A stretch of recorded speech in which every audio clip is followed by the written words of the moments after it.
Teman-teman, para pejuang psikosomatik dimanapun berada, hari ini kita mau membahas tentang suatu buku yang berjudul The Book of Overthinking.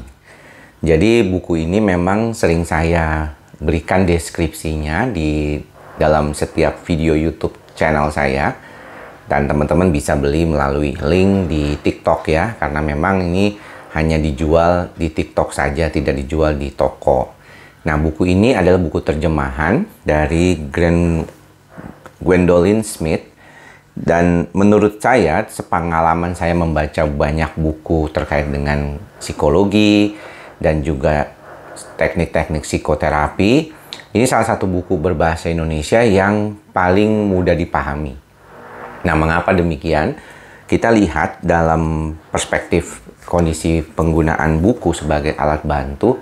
Sebenarnya buku yang paling penting itu adalah yang bisa membawa kita menjadi lebih memahami atau mengerti tentang apa yang kita alami. Nah, misalnya contoh ya. Nah, di bab-bab awal buku ini, misalnya bab 1 sampai bab 3 ya.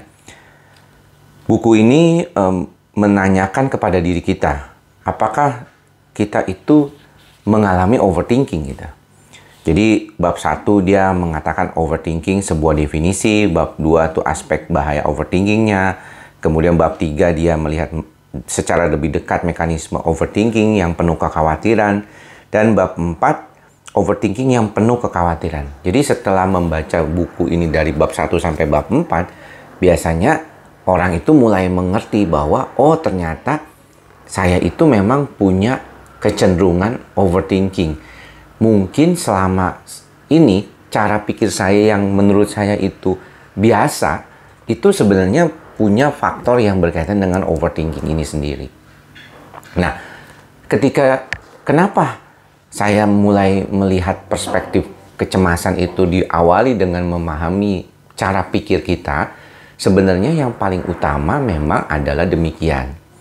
Nah, di antara banyak pasien yang datang berobat, sebenarnya mereka itu kebanyakan mungkin sudah memahami ya, bahwa mereka itu hidup di dalam kondisi kehidupan yang serba cepat, terburu-buru ya, banyak tekanan kehidupan, banyak hal yang harus diurus gitu ya. Dan itu yang tidak secara mereka sadari membuat lebih banyak overthinking.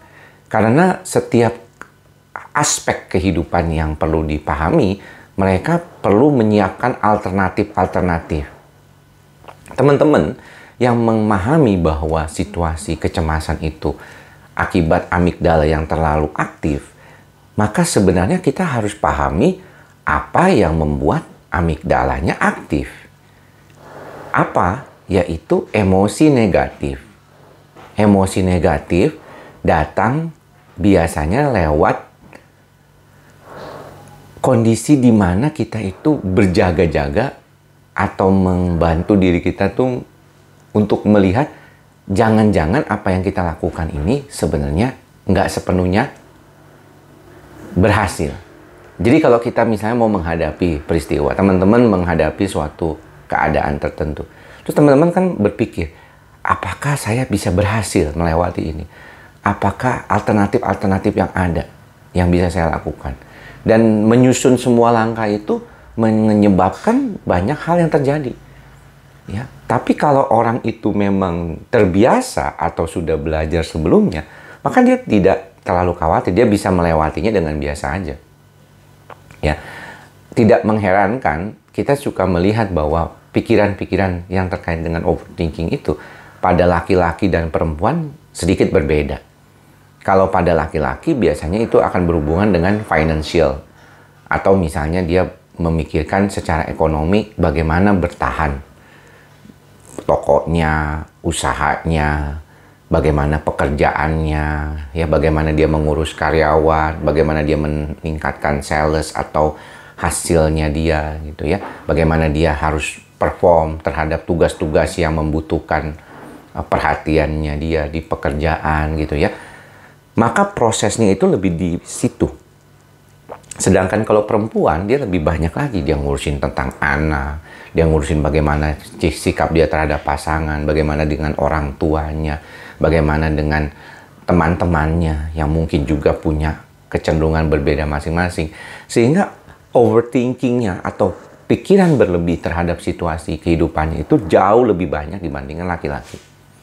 Itulah mengapa setelah kita fokus bagaimana kita bisa memahami apa itu pikiran yang berlebihan, overthinking kita, maka selanjutnya adalah bagaimana kita bisa mengelola pikiran-pikiran negatif tersebut. Cara yang paling mudah yang sering kali kita temukan adalah bagaimana kita bisa punya kemampuan untuk membantu diri kita sendiri. Dengan cara apa? Dengan cara menyederhanakan kehidupan kita. Jadi, menyederhanakan kehidupan kita ini salah satu hal yang cukup penting. Mengapa demikian? Karena dengan terlalu banyaknya hal yang kita ingin tangani, maka alternatif pikiran kita itu sangat luar biasa. Tidak heran ya, teman-teman mungkin pernah mendengar cerita bahwa orang-orang hebat seperti Barack Obama, Mark Zuckerberg gitu ya, kemudian juga yang menemukan Apple itu, saya lupa namanya jadinya, itu mereka tuh cukup sederhana untuk memilah-milah baju. Jadi mereka punya bajunya itu seperti Zuckerberg itu katanya dia punya bajunya itu hanya 1-2 aja yang warnanya tuh. Ya, misalnya abu-abu, biru gitu ya. Dan dia pakai bawahnya jeans dulu. Supaya dia bangun tidur tuh langsung nggak mikirin kita mau pakai baju apa gitu ya. Saya misalnya mau live di teman-teman. Ya saya santai aja lah, saya belajar. Bangun tidur, saya ada ide, kemudian saya pakai baju seperti ini, yang penting sopan gitu ya, tidak terlalu terbuka gitu, saya tidak telanjang dada gitu, saya nggak begitu ya. Sedangkan kalau perempuan kan beda, perempuan nggak cukup cuci muka aja nih supaya agak seger, tapi harus dandan mungkin, harus pakai make upnya juga harus setara, harus sesuai dengan bajunya gitu ya. Itu yang membedakan. Makanya kenapa bagaimana kita menyederhanakan hidup itu juga bisa membantu kita untuk lebih mengurangi overthinking kita. Jadi bagaimana overthinking kita itu bisa kita pahami sebagai salah satu yang bisa membuat kita jauh lebih sehat secara mental, itu karena kita mulai belajar menyederhanakan hidup kita. Problemnya adalah terkadang kita ini banyak maunya. Banyak yang kita ingin lakukan begitu. Jadi pengen ini, pengen itu gitu ya. Dan hal-hal seperti itulah yang kemudian akhirnya membuat kita jadi kesulitan untuk melepaskan sesuatu itu. Jadi bawaannya kita tuh kepingin kalau bisa ya saya tuh punya sesuatu itu gitu. Saya pengen bisa punya seperti itu gitu.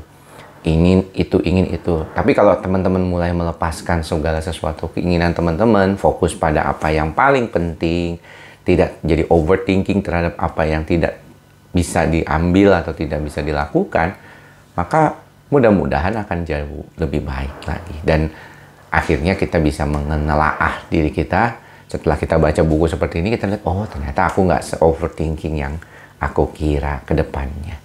Mudah-mudahan singkat seperti ini bisa memanfaatkan buku ini menjadi sesuatu yang bisa membuat kita lebih baik ya.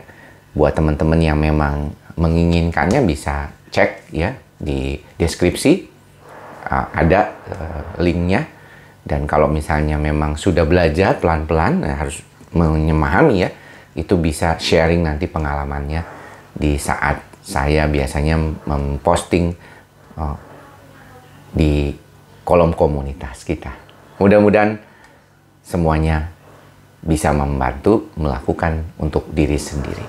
Jangan lupa mantra kita bersama, ikhlas, sabar, dan sadar. Semoga semua makhluk berbahagia. Semoga kita semua berbahagia. Salam sehat jiwa. Bye-bye.